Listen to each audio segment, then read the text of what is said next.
My alarm woke me up at an hour I don't think I'd seen all year. I got up and left my temporary room at the Ronald McDonald House for the always alive New York City streets, where I hailed a cab. As I rode, I thought about how busy, crowded, and vibrant this place was compared to the place I called home, but also how much this particular slice of Manhattan had come to feel like another sort of home over the years. I quickly found myself at the Memorial Sloan-Kettering Cancer Center building on 53rd Street, home to the Rockefeller Outpatient Pavilion. Entering and riding up to the adult long-term follow-up clinic, I took note once again of the peculiar feel of the decor. Everywhere there was warm wood, stone, leaves, and flowers, flowers, flowers, flowers. The intention was to create a soothing atmosphere, but something about it felt disingenuous, like the walls themselves were demanding serenity in a place where most people would feel anything but. As I sat in the waiting room, I drank my water, filled out paperwork, and stared at the carpet, because that is what you do in waiting rooms. I was also trying to avoid the curious glances of well-meaning people 3 decades my senior, or more, who I think presumed that I was destined for the world beyond the great wood wall of the chemo suite that was on the same floor. Then they called my name and took my blood.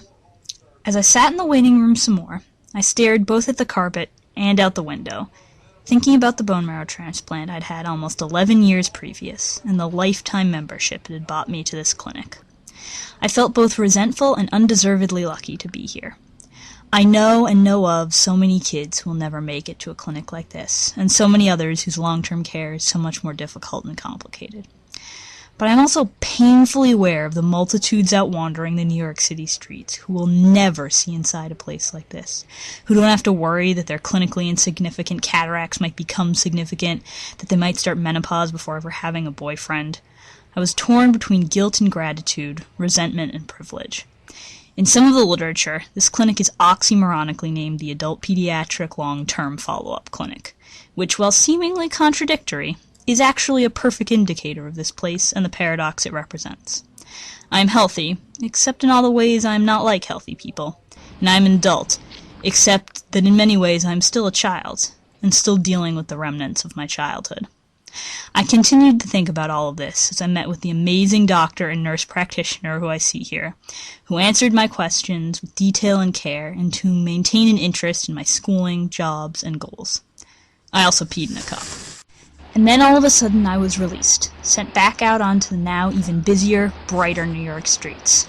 So I removed my bandage and marveled at the fact that my 8 a.m. appointment, for which I arrived at 7:30, was done before 9:30.